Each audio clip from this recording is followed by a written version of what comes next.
শ্রী শ্রী হনুমান চল্লিশার থেকে আজকে আমার যে পাঠটি হবে সেটির নাম হলো শ্রীরাম স্তুতি।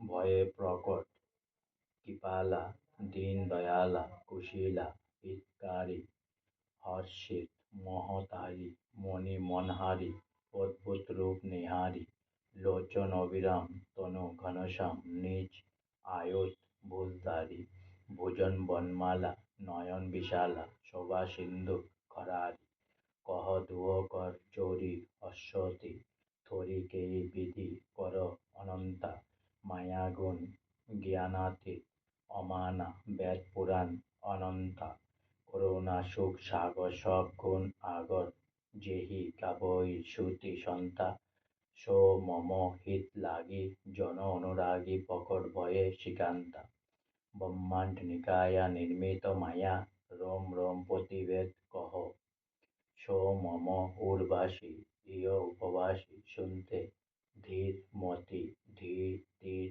ন রহ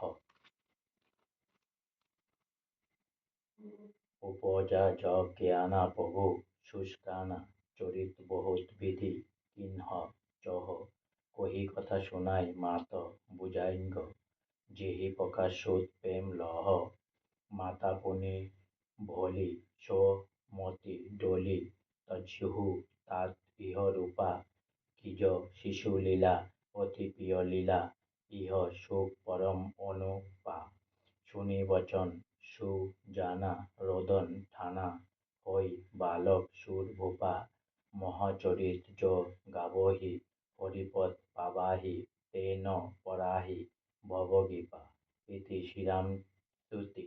এই হনুমান চল্লিশার এখানেই শেষ হলো। তাই অনেক অনেক সাবস্ক্রাইব করুন, অনেক অনেক লাইক করুন, আর সঙ্গে বলুন জয় শ্রীরাম। সবে ভালো থাকুন, সবে সুস্থ থাকুন, সবে আনন্দে থাকুন, সবাই সবাইকে হেল্প করতে থাকুন প্লিজ। জয় শ্রীরাম।